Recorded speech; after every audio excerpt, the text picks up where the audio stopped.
문재인 정부 조각의 첫 단추가 될 이낙연 총리 후보자에 대한 국회 인준의 청신호가 켜졌다는 분석입니다. 하지만 인사청문회를 앞둔 주요 장관 후보자들의 의혹이 잇따라 불거지면서 내각 구성이 순탄치만은 않을 것이라는 전망도 나오고 있습니다.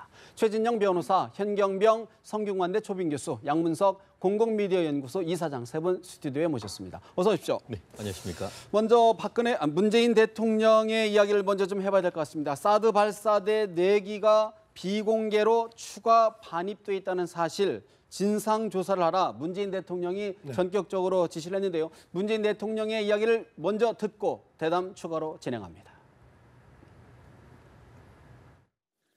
사드 발사대 4기 추가 반입 진상 조사 등에 대한 대통령 지시사항. 문재인 대통령은 성주에 이미 설치된 사드 발사대 2기 외에 4기의 발사대가 비공개로 한국에 추가 반입돼 보관되어 있다는 사실을 보고받았습니다. 문 대통령은 오늘 발사대 4기 추가 반입 경위에 대해 철저하게 진상조사할 것을 민정수석과 안보실장에게 지시했습니다. 문 대통령은 정의용 안보실장으로부터 이 같은 사실을 보고받고 매우 충격적이라고 말했습니다. 문 대통령은 한민구 국방장관에게 전화를 걸어 4기의 발사대가 이미 국내에 반입돼 있다는 사실을 직접 확인했습니다. 국방부는 지난 5월 25일 국정기획자문위원회의 업무 보고에서 국내에 발사대 4기가 추가 보관돼 있다는 상황을 보고하지 않았습니다. 문 대통령은 어떤 경위로 4기가 추가 반입된 것인지, 반입은 누가 결정한 것인지, 왜 국민에게 공개하지 않고 새 정부에도 지금까지 보고를 누락한 것인지 등도 진상조사라고 지시했습니다. 문 대통령은 발사대 4기의 반입 사실을 비공개한 이유가 사드 부지에 대한 전략적 환경 영향 평가를 회피하기 위한 것 아닌가 하는 의혹에 대해서도 조사를 지시했습니다. 이상입니다. 이상으로 대통령 지시사항 발표. 잠시 전 청와대 춘추관에서 있었던 윤영찬 국민소통수석의 브리핑 내용 다시 한번 들어봤는데요. 우리 이사장님, 자 지금 이제 문재인 대통령 매우 충격적이다라는 안보실장의 보고를 받고 그런 얘기를 했다. 지금 윤영찬 수석이 얘기를 했는데 어떤 맥락에 어떤 의미의 지시로 지금 들으셨는지요? 기본적으로 대통령의 감정 상태를 충격적이다보다 매우 충격적이다고 하는 부분은 가장 심각한 상황을 의미하는 겁니다. 그래서 이 매우 충격적이라는 부분이 이제 정말 국민들에게 충격적인 거죠. 대통령이 매우 충격적이라는 표현을 썼는데 5가지 이야기를 한 것 같습니다. 어떤 경위로 반입되었는가? 2번째는 누가 반입을 결정했는가? 3번째는 왜 국민들에게 공개하지 않았는가? 4번째는 지금까지 왜 보고를 하지 않는가? 대통령에게. 마지막으로 전략적 환경 영향 평가를 회피하려고 하는 의혹이 있는 것 아닌가라는 부분인데요. 대통령이 그러면 이 5가지를 누구에게 이야기를 했나라는 겁니다. 이 부분은 국방부 장관이나 한민구 장관이 현역이고, 그리고 이번에 이제 안보실장이 바뀌었기 때문에 직전에 안보실장이 김관진 안보실장인데, 김관진 안보실장 또는 한민구 현역 국방부 장관이 이 보고를 누락했다는 거잖아요. 근데 이런 측면에서 본다면 현 대통령에 대한 전 대통령이 뽑아놓은 강요 또는 비서진이 속인 거란 말이에요. 인수인계가 제대로 아니죠. 이거는 인수인계의 부실함의 문제가 아니라 이미 대통령에게 안보 영역에 있어서 가장 중요한 이슈 중에 하나가 사드 문제를 어떻게 해결할 것이냐. 라는 부분이었는데 이 사드 문제에 대해서 대통령은 2기밖에 없다고 생각했는데 갑자기 안보실장이 바뀌고 나서 안보실장의 사실상 첫 보고에 4기가 더 있더라라고 하면 이거는 정말 대통령을 속인 거죠. 속인 것이다. 예, 그런 측면에서 대통령은 매우 충격적이라는 표현을 썼고 이 5가지의 그 진상 조사를 하지 않으면 안 되는 상황까지 왔는데 정말 제가 오늘 지금 저 내용을 듣고 보면서 그리고 기사를 체크를 하면서 제가 정말 충격적입니다. 어떻게 현직 대통령에게 이러한 것을 보고를 하지 않았는가는 속였는가라고 지금 이야기할 수밖에 없는 상황이거든요. 어떻게 보십니까? 지금 속인 사실 것이다. 그 전에 2가지 사항을 짚어야 하는데 먼저 사드 포대인데 전체가 레이더부터 해서 발사대 여러 가지 장비가 한 포대로 구성이 되는데 발사대 같은 경우 6대가 기본이 한 됩니다. 세트죠. 그 세트가 들어오는 과정에서 2기가 들어와 있었고 지금 보관돼 있는 거거든요. 제가 볼 때 확인해 봐야 됩니다. 그런데 5월 10일 문재인 대통령이 취임하시기 전이 아닌가 그렇게 추론이 됩니다. 반입 시점이 예. 그런 점에서 하나 짚어봐야 될 것 같고 그리고 이번 참에 어떠한 국민의 안보 차원에서 중대 사안에 대해서는 여론 수렴 과정을 거쳐야 한다. 이런 부분에 대한 대통령의 원칙이 나온 셈인데 저는 그보다 조금 더 거시적으로 접근을 해서 앞으로 풀어갔으면 좋겠습니다. 뭐냐면은 이제 한 달 후 정도 되면 한미 정상회담이 열립니다. 예. 근데 트럼프가 이번에 지금 유럽에 가서도 유럽연합이든 나토든 엄청나게 공세적으로 하고 고압적으로 한단 말이에요. 이런 상황에서 우리 그 한미 간에도 현안이 많아요. 사실 이 사드 문제도 있지만 한미 FDA, 주한미군 분담금 뭐 등등이 있습니다. 이런 부분에 대해서 사드 배치를 카드로 잘 활용해야 됩니다. 예. 더 이상 미국이 임의적으로 그리고 또 조금 고압적이고 일방적인 방식으로 진행되는 부분에 대해서 짚으면서 예. 우리의 그 안보 상황 또 그리고 이익을 관철시키는 차원의 접근으로 해간다면 나름 의미가 있겠죠. 현 교수님 보시기에는 이미 들어와 있는 것이 있었는데 그냥 기정사실화됐기 때문에 보고를 안 한 것이다? 어떻게 보시는 거예요? 제가 볼 때는 그럴 가능성이 있습니다. 사실 그 이번에 안보실장이 이제 정의용 안보실장으로 새로 왔으니까 이 부분에 대해서 정의용 실장이 관여한 걸로 알고 있습니다. 그런데 사실 지금 말했던 부분의 확인 시점이 지금이지 이 부분의 반입이라든지 그동안의 진행 경과 과정은 예. 한민국 국방장관과 김관진 안보실장 하에서 이루어진 거란 말이에요. 사실 그럼에도 불구하고 왜 이런 것들이 좀 공개가 안 되는지 투명하게 좀 이루어지지 않는지 부분은 좀 의심이 가는 부분인데 최 변호사는 어떻게 보십니까? 그렇습니다. 사실 그 지난주에 그 국방부가 그 업무 보고를 하는 것이 있습니다. 근데 다른 어떤 그 교육부라든가 다른 유관 어떤 부서와 달리 국방부 업무 보고에 대해서 청와대가 특별히 이의를 제기를 하지 않았습니다. 그렇기 때문에 그런 점에 비추어서 사드에 대해서 이번 정부가 출구 전략을 구사하는 것이 아닌가 하는 그런 언론 보도가 나왔죠. 그런데 그 와중에 오늘 이와 같은 일이 벌어졌다는 점에서 저는 상당히 좀 의아합니다. 네. 과연 그러면 그때의 그 국방부가 업무 보고를 하면서 사드에 대한 내용 아시다시피 2기 이외에 추가 반입된 여부에 대해서 보고를 했는지 여부를 저는 미리 확인을 해야 된다고 봅니다. 만약에 국방부가 보고를 했음에도 불구하고 그 아시다시피 안보실에서 이 부분을 파악을 못하다가 오늘 그 부분을 알았다라고 한다고 하면은 그 부분은 이번 정부에서 어떤 문제가 될 것이고 그렇지 않고 국방부 업무 보고에서 사드의 추가 배치 내용에 대해서 일부러 의도적으로 싹 뺐다라고 한다고 하면은 그 부분에 대해서는 어떤 보고 라인에 대해서 문책을 해야 될 부분이 있는 것 같은데요.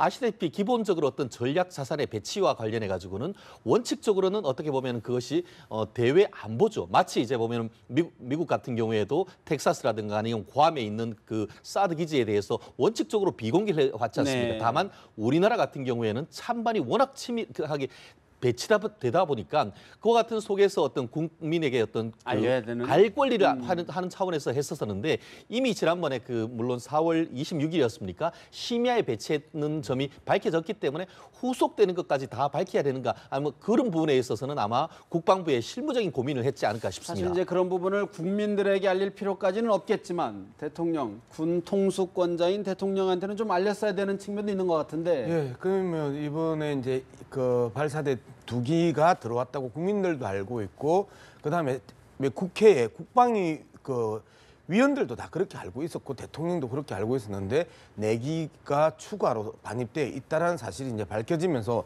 이 파장이 어디까지 갈까라는 네. 부분에 대해서 이제 상당히 이 관심을 끄는데요. 앞서 말씀드렸던 것처럼 어떤 경위로 들어왔고 누가 결정을 했고 왜 공개하지 않았고 그다음에 왜 보고를 누락했고 환경 영향 평가를 왜 회피했는지 이뿐만 아니고 결국은 이 사건은 갑자기 그 전략적 모호성으로 NCND를 유지하던 사드가 지난 여름에 왜 박근혜 전 대통령이 일방적으로 전격 배치 결정을 내렸는지라는 정책 결정에 대한 그 진상 조사까지 갈 수밖에 없는 상황으로 더 거슬러 올라갈 것이다. 예, 그래서 저는 한민구 국방부 장관이나 김관진 전 안보실장이 상당한 위험한 그 발상과 자초를 했다라는 측면에 있어서 이 정책 결정의 진상 조사까지 가야 이 문제의 전반이 정리가 될 것이고 앞서 하셨던 현 교수님이 말씀하셨던 하나의 수단과 지렛대로서 한미 협상의 그 중요한 카드로서 수단과 지렛대로서 활용하기 위해서라도 이 정책 결정의 초기 왜 계속해서 모든 국회에 와서 한민구 국방부 장관이 그럴 계획 없다. 그다음에 김관진 안보실장이 그 배치할 계획이 없고 여전히 검토 중이다 했는데 갑자기 이틀, 3일 뒤에 박근혜 전 대통령이 일방적으로 전격적으로 사드 배치 결정을 하면서 완전 한국 전체를 좌우로 쪼개버린 거잖아요. 그리고 현지 그 사드 배치 곳곳에 들썩들썩하고 네. 이제 이런 과정들에 대해서도 이제는 진상 규명 안 하면 안 된다는 그렇다 그러면 진상 조사 결과에 따라서 예. 지금 들어온 4기의 사드 기지 발사대는 돌려보낼 수도 있다. 잠깐만 이 부분에서 명확하게 구분해야 되는데 네. 문재인 대통령이 들어오면서 4대강에 대한 정책 결정 과정에 대해서 진지하게 감사를 요구를 했단 말이에요. 마찬가지로 사드 배치에 있어서의 정책 결정 과정에 있어서의 진상 규명과 별개로 네. 이후 후속 문제는 말 그대로 국회 비준으로 갈 것인지 그대로 인정하고 미국하고 이야기할 것인지 인정하지 않고 미국하고 말씀하셨던 협상의 지렛대나 카드로 사용할 것인지는 예. 여러 가지 한미 관계에 있어서의 협상 과정에 있어서의 이 돌발 변수들이 있기 때문에 예단할 수 없고요. 없다. 그리고 예단했어도 안 되고 그러나 정책 결정의 진상 규명은 밝혀져야 되는 거죠. 사실 이제 정책 결정 과정까지 들여다본다 그러면 상당히 파장이 깊고 커질 것 같은데 어떻게 보시는지요? 그럴 수가 있습니다. 특히 대통령이 직접 관심을 가지고 그 진상 규명 차원의 접근을 하고 있어서 그런데 저는 그 부분에 있어서 진상 규명 차원을 하겠다면 하는 대로 진행을 하는 부분에 대해서 뭐라고 하고 싶지는 않습니다. 다만 그 이후에 벌어질 부분에 대해서 한 2가지 부분을 제가 한번 짚어보겠습니다. 하나가 뭐냐면은 사실 미국 입장에서는 이 사드 배치에서 추가 사기라는 표현 자체도 그렇게 선뜻 수용하지 않을 거예요. 그냥 1년에 사드 배치를 결정하고 진행되는 과정으로 해석을 할 거란 말이에요. 그것이 하나의 그냥 세트일 불가이다. 예, 이런 과정에서 봤을 때에 자칫 이 부분에 대해서 서로 한미 간에 사드 문제로 인한 갈등 관계로 확대됐을 경우의 문제입니다. 그리고 이렇게 됐을 경우에는 자칫하면은 정치권이나 국론 분열 문제까지 나올 수도 있습니다. 그런 점은 분명히 짚어져야 합니다. 한미 동맹의 문제까지도 갈 수 있다 그런 관점이신데 최 변호사는 어떻게 보십니까? 그렇습니다. 이 부분 같은 경우에는 결국은 지난번 4월 말에 전격적으로 어떤 배치했는 그 결정에 대해서는 여러 가지 찬반 논란이 있었죠. 어떻게 보면은 오히려 박근혜 전 정부에서 이 부분을 끌어안았기 때문에 그와 같은 것이 결국 문재인 정부에 있어서 상당히 부담을 줄여줬다라는 그런 평가도 사실 있는 것이죠. 그런 취지에서 아마 이번에 국방부에서 업무 보고를 함에 있어서도 그 부분에 대해서 특별히 문제 삼지 않았던 부분도 사실은 그와 같은 어떤 문재인 현 대통령의 나름대로의 전략적 판단 아시다시피 3주 앞으로 지금 한미 정상회담이 있었지 않습니까? 또 이 부분이 문제가 부각된다고 한다고 하면은 사실 상당 기간 어떤 정상 외교가 중단된 상황에서 처음 만나는 시점에서 오히려 이것을 가지고 미국이 한국을 압박할 수 있는 카드가 그런 식으로 될 수 있기 때문에 이와 같은 부분에 대해서 오늘 문재인 대통령이 매우 충격 충격적이다라고 일단 밝혔지만 이 부분을 사실 앞으로 있는 3개월 동안 3주 그 미국으로 가시기 전에 어떤 식으로 그 풀어갈지에 대해서는 아마 단순한 어떤 그 전략뿐만 아니고 정치적인 입장까지도 고려하지 않을까 싶습니다. 사실 이제 한미 정상회담 여러 민감한 이슈들이 지금 테이블에 올라와 있는 상황인데 왜 이 시점에 이런 카드를 꺼내들었느냐, 조사를 지시했느냐는 지적인데 양 이사는 어떻게 보십니까? 자, 이 부분에 대해서는 그 아주 계산되고 치밀한 그 변수가 아니라 돌발 변수가 지금 발생했다고 저는 보는 겁니다. 대통령이 매우 충격적이다는 표현들 여전히 대통령의 언어는 그 상당히 모성을 담보를 하면서 그 국정을 운영을 해야 되는데 야당을 향해서 매우 충격적이다고 아니라 자신의 정부를 향해서 지금 매우 충격적이라고 이야기를 했단 말이에요. 이 측면에서 봤었을 때는 사드 문제 자체가 그 국민의 정서와 그 배치되고 있는지 부합되고 있는지부터 시작해서 근본적으로 사드 문제에 대한 그 국민적 재논의의 점화를 그 시킨 건데 본인 스스로가 아마 여기에 대해서 상당히 전략적으로 그 한미 정상회담까지 염두에 둔 그 어떠한 절차가 아니라 또 2개밖에 없다고 해놓고 4개나 숨겨놓은 그 국방부의 행태에 대해서 그 분노를 표현한 건 아니냐. 것이다. 그러면 결국은 이제 여러 인사청문회 등등이 지금 굉장히 전국이 경색된 전국인데 지금 야권에서는 사드는 뭐 도입해야 된다, 찬성 이런 기조인데 이런 부분이 좀 부딪힐 수 있는 가능성은 없을까요? 어떻게 보십니까? 제가 아까 그래서 정치권에서 이런 부분에서 갈등 구도로 갈 수가 있습니다. 그런데 그 전에 출발하는 것이 미국과의 관계에서 생겨버릴 가능성이 높습니다. 먼저 미국과의 관계. 예. 사실은요, 이번 그 한미 정상회담도 그렇지만 향후에 미국의 강한 주장이 있는 반면에 우리도 할 말이 많아요, 지금. 한미 동맹에서 그동안 미국의 일방성 문제, 그리고 특히 우리가 그동안 한 10년 동안 무기 구매를 세계 1위 수준일 정도로 구매를 했고, 그리고 용산 기지를 비롯해서 환경 오염 문제가 많아요. 이런 부분에 대한 지적도 할 수가 있는 겁니다. 그런데 미국 입장도 고려하는 부분이 있어야 되는 것이 지금 요 문재인 정부가 출범하고 나서도 북한이 탄도미사일이 지금 이제 네 번 또는 4번입니다. 그런데 이게 지금 사정권이 주일 미군 기지하고 괌, 하와이, 알래스카까지 넣는단 말이에요. 이런 상황에서 미국이 안 나설 수가 없다는 전략적 부분이 있어요. 그런 부분도 고려해야 됩니다. 그렇다고 그러면 결국은 이런 문제 제기하는 것이 우리의 지렛대를 좀 손상하는 것이다 이렇게 보시는 겁니까? 그렇지는 않습니다. 그렇진 않다. 예. 우리가 그 한미 공조 차원에서 전체적인 틀에서 가야 되는데 사드 배치 문제는 이제 절차상의 문제에서 짚어야 될 부분이 있지. 지금도 저는 그 문제로 봅니다. 그런데 이 부분에 대한 한미 방위상에서 필요로 하는 것은 양국이 합의가 돼 있었던 부분에 대해서 인정하는 분위기란 말이에요, 지금. 그러면 예를 들어서 최 변호사님, 이 부분을 이제 야권에서는 사드 또 이걸 문제 쟁점화 시켜서 인사청문회라든가 또 앞으로의 뭐 일자리 추경이라든가 등등 전국과 연계될 가능성은 어떻게 보시는지요? 기본적으로 야당 같은 경우에는 그 문재인 대통령의 입장에 대해서 상당 부분 어떻게 보면 각을 세울 가능성이 상당히 있죠. 아시다시피 이번 그 대선 그 과정에서도 보면은 기본적으로 지금 야권 같은 경우에는 사실상 도입됐지 않느냐. 그렇다고 하면 불가피한 것이 아니냐라고 하는 반면에 지금 여전히 그 문재인 대통령과 민주당 같은 경우에는 사실상 여전히 국회 인준 절차를 거쳐야 한다는 그런 취지로 서로 견해가 다르지 않습니까? 그렇다고 한다고 하면은 이 부분에 대해서 문재인 대통령이 강경 대응을 하면서 나온다고 한다고 하면은 결국 어떻게 보면 이 그 안보관에 대해서 문재인 대통령을 압박할 그럴 가능성이 있기 때문에 문재인 대통령 입장에서도 지금 앞으로 그 인선과에 관해서 협치를 해야 되는 부분에 있어서는 과연 이와 같은 부분에 대해서 강력한 드라이브를 걸면서 사드에 압박을 할 수 있을지에 대해서는 조금 더 지켜봐야 되는 것이 아닌가 싶습니다. 오히려 이런 부분들이 국회 비준을 압박하거나 사드 배치, 철회 요구의 어떤 지렛대로 삼을 가능성은 어떻게 보십니까? 제가 보기에는 그 문재인 대통령이 후보 시절부터 그 철회에 대한 부분에 대해서는 상당히 말을 아껴왔고 그다음에 더불어민주당의 당론이 모호했었잖아요.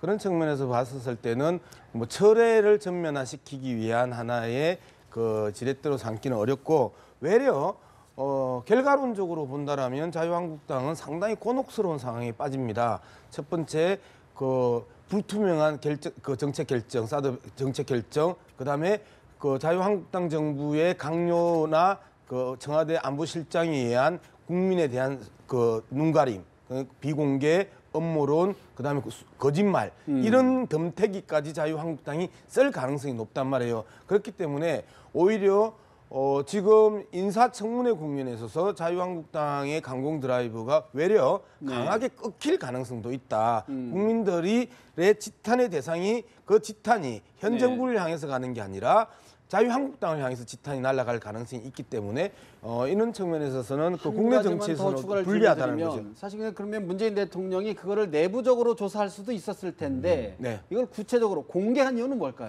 자, 사드 정책 그 전 과정에 있어서 네. 너무 의구심이 많은 의심스러운 부분이 너무 많은 그 이 사드 배치 결정 과정이었고, 그다음에 그 이 사드 부대의 지역 배치 결정 과정이었고, 그다음에 환경 영향 평가에 대한 그 과정들이 하나도 깔끔하고 공개되고 투명했던 적이 없는 정책이 전형적으로 사드 배치 결정이 명쾌하지 않다. 예, 그런 측면에서 본다면 문재인 대통령 입장에서는 아무리 전략적 무기라 할지라도 국민들의 관심이 집중되고 있는 이러한 무기와 그다음에 국민들의 생계와 생존에 결정적인 영향을 미치는 이러한 그 무기 배치 과정에 있어서는 투명하고 공개적으로 해야 된다라는 것들을 그 역설적으로 보여주는 대표적인 사례가 아니겠나. 결국은 이제 국방부, 한민구 국방부 장관을 중심으로 한 국방부의 보고 내용, 과연 어떤 절차, 그동안 어떤 일이 있었는지는 아마 소상히 좀 밝혀질 것으로 보이기 때문에 좀 더 주목을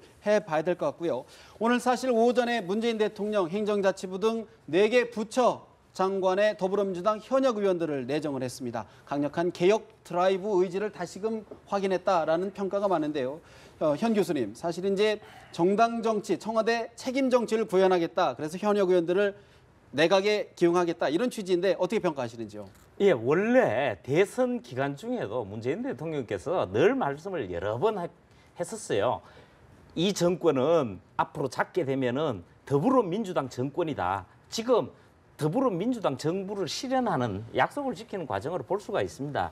또 지금 상황에서 인사청문회에서 너무 이제 지금 어려움을 겪고 있는 상황에서 현역 의원을 4명을 먼저 이제 발표를 한 거예요. 이전에 이낙연 총리 후보자 부분이야 국회 인준 사항이다 보니까 네. 어떤 정치적 첫 고리를 끼우면서 고비가 있다고 봐야 되고요. 근데 장관 후보자의 경우에 김상조 위원장하고 강경화 외교장관 같은 경우는 지금 굉장히 의혹 사안들이 많아요, 쟁점들이. 그래서 어려움을 겪을 것으로 보여지는데 이런 상황에서 조금 분위기 반전도 필요한 거예요. 예. 그런 차원에서 현역 의원들의 경우에는 국회의원 공천부터 해서 여러 선거 과정을 거치면서 상당히 검증이 되어 검증되는, 있습니다. 그리고 또 이제 국회의원들 자체도 의원 출신들이 왔을 때에 있는 우호적인 분위기 이런 네. 가지 감안을 해서 인사청문회 전국을 네. 조금 돌파하는, 그러니까 제가 볼 때 인사안은 거의 다 돼 있다고 봅니다. 그렇게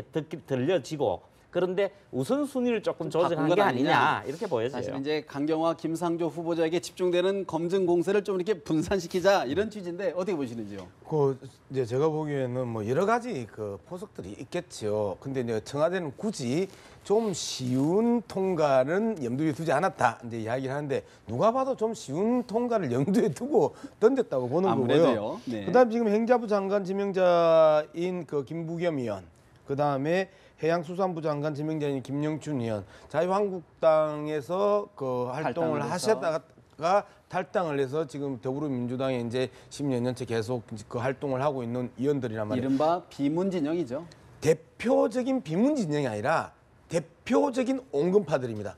그 야당 내에 전형 대표적인 비둘기파들이고 온건파들이거든요. 그런 측면에서 봤었을 때 김부겸, 김영춘 이 두 사람을 앞세웠던 부분들도 상당히 의미가 있고, 그다음에 여기에 이제 당평 그 뭐 이런 뭐 지역 안배 이런 이야기 있는데, 저는 가장 그 이번 4명 중에 충격적인거나 파격적이거나 깜짝 놀랄 카드는 국토부의 김현미 의원입니다. 네. 이제까지 여성 의원들을 주로 배치하는 게 여성부, 그다음에 환경부, 복지부. 그다음에 복지부 요 정도의 네. 약간 그 국민들 입장에서 좀 말랑말랑한 부분에 있어서의 여성 의원들이나 여성 그 장관들을 지명했는데, 이번에 그 문재인 그 이 대통령이 국가보훈처장에 그다음에 외교부 장관에 그리고 국토부 장관의 여성을 이른바 배치했단 말이에요. 노른자라고 불리는 그렇죠. 그리고 가장 남성적 그 부처라고 불리는 이 세 부처에 과감하게 여성 그 장관을 지명했다라는 것은 여성에 대한 편견 자체를 완전히 깨버리는 예. 이 카드로 활용했고 배치를 했다는 측면에 있어서 저는 이번 오늘 네 가지 네 개 부처의 가장 하이라이트는 김현미 국토부 장관 내정자라고 내정자다. 봅니다. 그렇습니다. 이 부분 같은 경우에 좀 전에 말씀드린 대로 총평을 한다고 하면은 기본적으로 이제 보면은 지역 안배, 대탕평이사라는 점에서는 상당히 저도 박수를 보냅니다. 다만 전문성이란 측면에 있어서는 약간의 의문표가 있다 이렇게 평을 하고 싶은데요. 예. 아시다시피 지금 그 김부겸 의원이 누구십니까?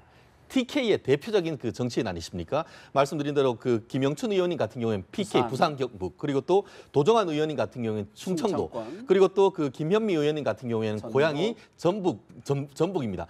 아시다시피 그 지금 현재 총리 후보자 같은 경우에는 전남, 그렇게 해서 지금 영호남 충청까지 한 분 한 분 상징적인 인물로 세웠단 말이에요. 그렇다는 점에서는 상당 부분 어떻게 보면은 그 여성 탕평, 지역이라는 측면에서는 상당 부분 공감하고 국민들도 상당히 박수를 보낼 겁니다. 네. 그런데 말씀드렸듯이 충격적이면서 신선하다는 점에서는 김현미 그 국토해양부 장관에 대해서 상당 부분 좋은 점수를 줄 수도 있지만 다만 이 김 의원님 같은 경우에는 3선을 하면서 지난번 같은 경우에도 여성 최초 예결위원장을 하셨죠. 그렇지만 네, 네.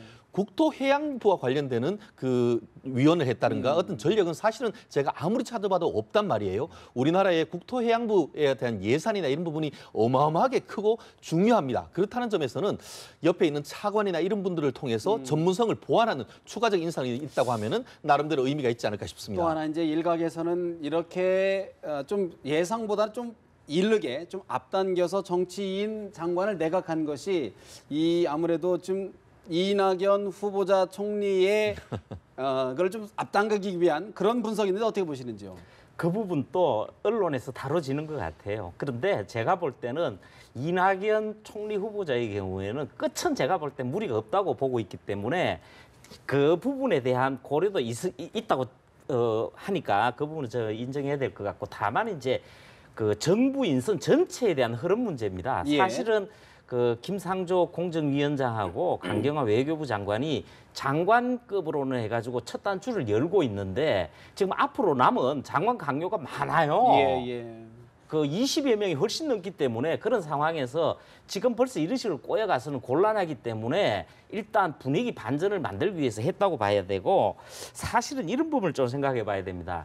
그 우리가 이런 부분이 자꾸 나와서 제가 이 말씀을 드리는 건데, 미국이나 일본이나 유럽을 잘 비교하시면 알 수 있습니다.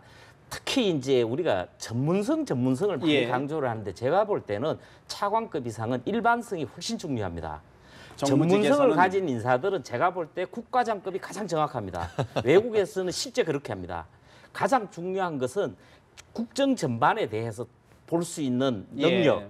그리고 조직 장악력, 그리고 대통령과의 호흡, 이런 부분을 중시하는 것이지 뭐 이런 너무 세부적인 부분을 갈 건 아닌 것 같고, 저는 오히려 이번 네 분에 대해서 두 가지만 더 할게요. 하나는 뭐냐 하면은 그 온건파라는 거에도 동의를 하고, 여야 간에서 특히 지금 야당에도 대체로 원만한 인품의 평이 괜찮은 분들이에요. 그래서 큰 무리가 없을 것이다라는 기조가 있어요. 예. 그리고 또 한 부분이 문재인 대통령이 지금 인사청문회에서 부실했을 수 있는 검증 부분은 나오지만 전반적인 인사 흐름에 대해서는 비판이 나올 수가 없는 굉장히 흐름이 좋은 진영적인 거 아니냐. 흐름이 좋다. 예. 사실 이제 한마디로 평가하면 예. 점잖은 사람들이 일반적으로 이제 이 배지들 간에서도 참 점잖은 사람들, 이게 이제 저 오늘 네 사람의 대표적인 평이라는 평가. 거예요. 예. 그런 측면에서요. 사실 이제 이낙연 총리 후보자 같은 경우에는 뭐 통과 가능성이 높아졌다라는 평가가 좀 많은데요. 사실은 좀 전에 말씀 주셨던 강경화 후보자, 김상조 후보자에 대해서는 여러 가지 좀 가시밭길이다 이런 평가가 많아요. 어떻게 전망하시는지? 근데 계속해서 그 파면 팔수록 계속해서 나올 수밖에 없는 게 인사청문회의 언론 플레이입니다. 그런 측면에서 본다면 사실 여부와 상관없이 계속해서 의혹은 발생할 것이고, 그리고 청와대는 이 부분에 대해서 어떤 카드도 놓을 수 없는 상황이란 말이에요. 그러면 계속해서 이제 이번에 4명 그다음에 또 다음 주에 이번 주 후반에 또 몇 명 하면서 20년 총 뭐 장관이 한 49개 정도 됩니다. 네. 이제 장관급이 요걸 계속해서 밀어내면서 어쩔 수 없이 그 지명상을 입을 수도 있고요. 그 지명상 없이 갈 수도 있는데 현재 상황까지는 그 5개 네. 연구세 논의 그 이 5개의 그 중대 배제 원칙. 5대 원칙에서 다 이제 정리하고 지금 선수들이 이제 계속 출전을 하는 거거든요. 그런 측면에서 보면 강경화, 김상조 이 두 사람이 걸리면 네. 그 낙마할 수도 있다. 근데 이후에 그 발표되는 분들은 낙마시키 어려운 이 인사 기준에 그 예. 맞는 분들을 던질 거다. 매를 그렇게 했을 때 먼저 맡고 있는 것 아니냐 이런 말씀이신 것 같은데. 그렇습니다. 결론적으로 얘기를 했을 때는 지금 말씀드렸듯이 지금 그 상당 부분 그 국민당이라든가 아니면은 그 바른정당 같은 경우에는 이낙연 총리 후보자에 대해서는 전향적인 어떤 판단을 하고 있기 때문에 조만간 뭐 빠르면 내일이라도 그 총리로 세울 가능성이 매우 높겠죠. 그렇다고 한다고 하면은 이 그 다른 야당 같은 경우에는 처음에 국무총리에 대해서는 그걸 오케이라고 해줬지만 다음번에 있는 분들에 대해서도 기본 지금과 같이 조금 더 완화된 그 어떤 기준을 적용할 것인가 했을 때는 예. 아니올시다일 가능성이 있죠. 대표적인 케이스가 말씀드렸듯이 강경화 후보자가 될 가능성이 상당히 높지 않겠습니까? 일각에서는요. 일각에서는 뭐 빅딜설도 나오지 않습니까? 빅딜설이라는 것은 사실은 말이 안 된다고 생각을 합니다. 다만 내부적으로 위해서 그 빅딜 할 사람을 왜 세웁니까? 그렇기 때문에 그 자체가 어폐가 있고 모순이 된다고 하고 다만 그 기준 특히 그 문재인 대통령이 세운 그 5가지 기준을 엄격하게 얘기했을 때 이른바 파도 옛날엔 누구는 미담만 나오다고 했는데 파도 팔수록 계속 새로운 어떤 후보 그 의혹이 나오는 케이스 같은 경우에는 네. 경우에 따라서는 인사청문회까지 가지 않고 스스로 어떻게 보면 지명을 철회하던 의사를 해야 될 가능성도 저는 상당히 있지 않을까 싶습니다. 일각에서는요. 청와대가 어떤 상징성의 무게를 너무 두다 보니까 검증을 약간 소홀히 한 것 아니냐라는 일부 지적도 있거든요. 어떻게 보시는지. 근데 그 점은 저는요 네. 이해가 갑니다. 사실은 박근혜 정부, 이명박 정부 할 것 없이 인수위 준비 기간을 거치고도 인사 부실이 계속 나오는데 사실은 뭐 이번 정부는 인수위도 없이 출범하는 상황이라서 그리고 대선 자체도 조기 대선으로 되면서 준비가 어려웠다는 점은 인정해야 될 것 같고요. 그런데 사실은 이런 부분이 있습니다. 오히려 의외로 그 의혹적인 시선으로 볼 건 없어요. 뭐냐면은 이제 5월 29일 그러니까 바로 어제부터 해서 이제 임시국회, 네. 6월 임시국회가 열려서 여야 간의 원내대표를 비롯해서 인사청문회를 놓고 위원장과 간사 간에 합의가. 여야 간에 네. 늘 협의를 합니다. 그런 중에 별의별 사안을 놓고 이야기를 하다 보니까 빅딜설이 나왔을 뿐이지 네. 이 부분을 누군가 먼저 꺼내게 되면은 정치적으로 너무 위험하기 때문에 성립될 수가 없어요. 사실 이제 오늘 저희가 시간이 없어서 한 가지를 더 짚어봐야 되는데요. 최 변호사님, 네. 내일 이제 최순실 씨의 딸 정유라 씨가 이제 드디어 이제 귀국을 해요. 250 며칠 만이라고 하던데 45일 만이라고 하는데 네네. 어떤 부분들을 우리 좀 주목해서 봐야 될까요? 기본적으로 죄명을 일단 봐야 되겠죠. 체포영장을 봤는데 영장기재범죄 사실은 기본적으로 이화여대 입시 비리 그리고 학사 특혜 이것으로 해서 이제 업무방해죄가 되는 것 같은데 단순히 그것으로 끝나지 않을 가능성이 높죠. 한마디로 스스로 제일 그 지원을 삼성으로서부터의 한 70여억 원 돈을 받아서 말을 탔는 실체적인 사람 아닙니까? 그렇다고 하면은 객관적 사실관계를 누구보다 잘 알 수 있기 때문에 이 부분은 뭐 경우에 따라서는 뭐 럭비공 같다 해서 지금 모르쇠라고 일관하지만 경우에 따라서는 실체적 진실을 상당 부분 많이 아는 것을 진술을 했을 경우에는 박근혜 전 대통령의 어떤 이 재판에까지도 상당 부분 영향을 미칠 가능성도 최 있지 변호사님 않을까 보시기에는 싶습니다. 어떤 새로운 것이 나올 것으로 보십니까? 아니면 지금 봤을 때 결론적으로 피는 물보다 진하다. 한마디로 모든 것은 엄마가 다 있는 것이고 나는 살겠다라는 것이 기본 입장을 세우고 나오는 것 같습니다. 그리고 아직 어리다고 한다고 하지만 20대 이제 초반 이제 아이 있는 어른 정도 된다고 한다고 하면은 네. 그 입장에서 크게 달라질 가능성은 현실적으로 높지 않지 않을까 싶습니다. 알겠습니다. 오늘 말씀 여기서 줄여야 될 것 같은데요. 이낙연 총리 후보자의 국회 인준 문제가 경색된 전국의 돌파가 될지 주목해봐야 될 것 같습니다. 오늘 말씀은 여기서 줄여야 될 것 같습니다. 지금까지 현경병 성균관대 조빈 교수, 양문석 공공미디어 연구소 이사장, 최진영 변호사 세 분과 전국 현안 짚어드렸습니다. 말씀 잘 들었습니다.